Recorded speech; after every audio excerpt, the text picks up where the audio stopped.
sakripisyo, pananampalataya at pagkakaisa. PNP pinalakas ang ugnayan sa Muslim community sa selebrasyon ng Eid al-Adha 2026.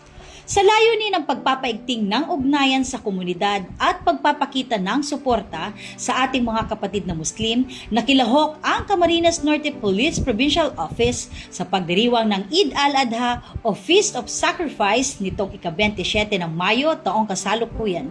Ganap na alas 7 ng umaga, kasama ang mga kapulisan ng Provincial Community Affairs and Development Unit at Labo Municipal Police Station sa ginanap na pagdiriwang sa Abdullah Ibrahim Bindakan Mosque sa bayan ng Labo, Camarines Norte.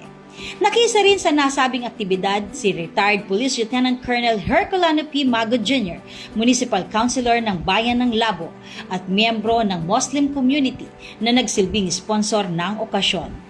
Ang Eid al-Adha ay isa sa pinakamahalagang pagdiriwang sa pananampalatayang Islam.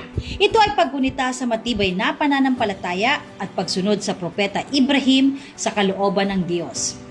Karaniwang tampok sa pagdiriwang ang sama-samang pananalangin, pagkakawang gawa at ang ritual na pag-alay ng hayop bilang simbolo ng sakripisyo at pagmamalasakit sa kapwa. Bilang bahagi ng tradisyon, isang baka ang inialay at ang karne nito ay pinamahagi sa mga miyembro ng Muslim community. Ang gawaing ito ay sumasalamin sa mga pangunahing pagpapahalaga ng Eid al-Adha, pananampalataya, malasakit, at walang pag-imbot na paglilingkod sa kapwa. Samantala, isinagawa rin ang kaparehong outreach activity sa mga Muslim communities sa mga bayan ng Daet, Jose Panganiban, Paracale, Santa Elena, Talisay at Labo upang mas mapalawak ang pakikipag-ugnayan at suporta sa mga Muslim constituents sa buong lalawigan.